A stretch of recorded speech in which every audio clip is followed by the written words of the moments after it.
Okay, picture this. In the world of combat sports, you've got two athletes stepping into a ring or a cage.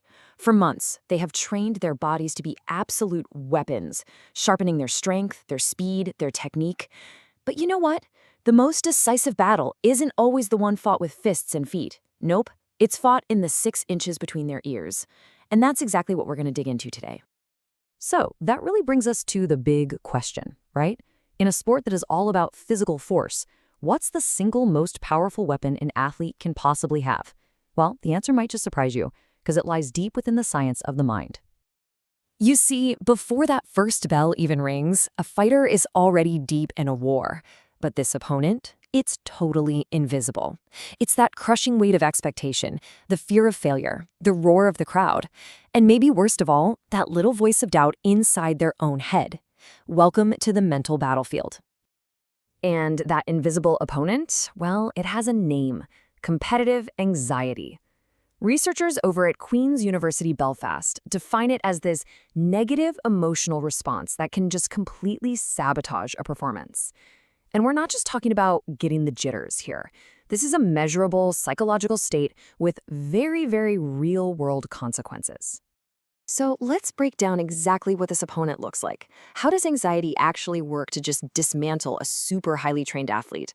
The science, it turns out, gives us a really clear picture of this internal fight. Anxiety basically attacks you on two fronts. First up, you've got cognitive anxiety. That's the voice in your head, all the worry, that constant what if I lose chatter. And then there's somatic anxiety. That's your body just rebelling. Your heart's pounding, your hands are shaking, your muscles tighten up. An athlete has to fight both of these at the exact same time. And the effects of all this, they're just devastating. High anxiety completely disrupts that crucial connection between the mind and the body. It messes with performance and even recovery. But what's really insidious is that it just kills your motivation and enjoyment. And it is a major reason why so many talented athletes quit. It doesn't just cost them a match, it can cost them their entire career.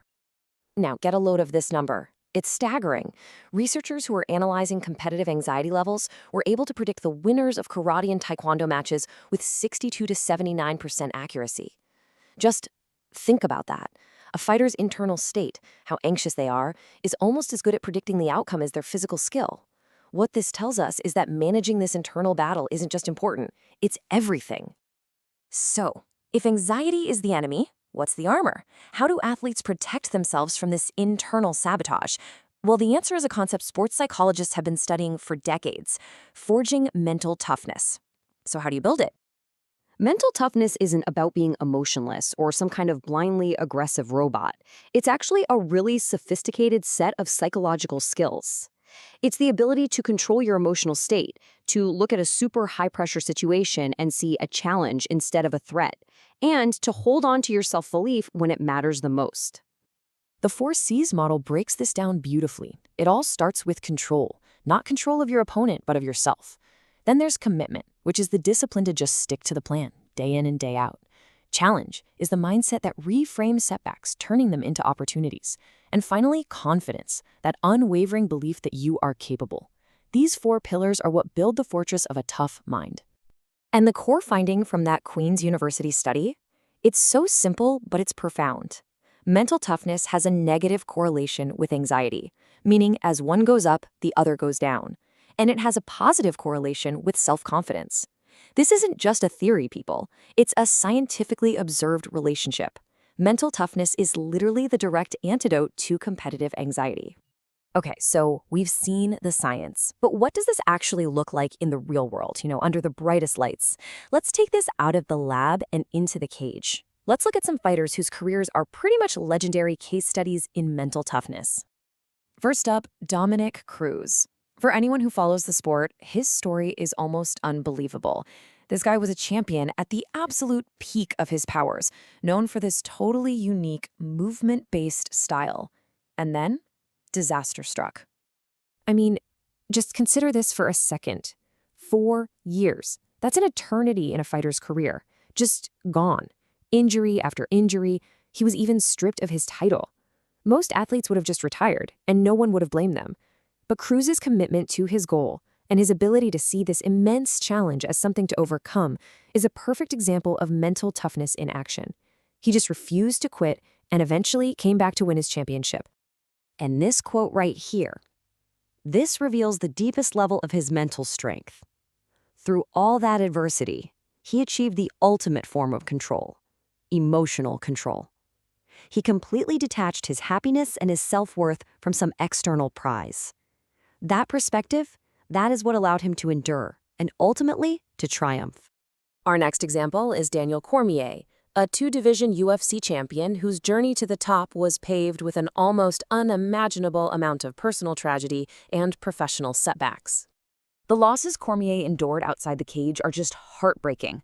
On top of that, his Olympic dream ended in kidney failure.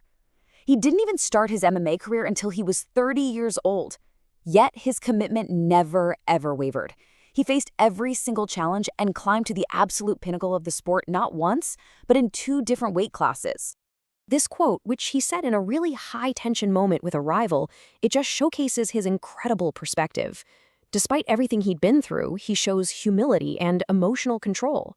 It's a mindset that was forged in fire, a quiet confidence that doesn't need to shout. It's the mark of a man who truly understands what real struggle is. The stories of Cruz and Cormier, they show us that mental toughness is about so much more than just winning. It really pushes us to ask a deeper question about what these athletes truly represent. And this brings us to a really simple but powerful distinction. What's the real difference between a fighter and a warrior? Well, a fighter fights for himself, for the belts, for the money, for the glory. But a warrior fights for something bigger than themselves, for their family, their team, their principles. So I'll leave you with this question to think about. When we look at the true legends of the sport, the ones who endure impossible odds and inspire millions, are they great because of how they fight, or is it because of why they fight? Are they simply fighters, or have they become warriors?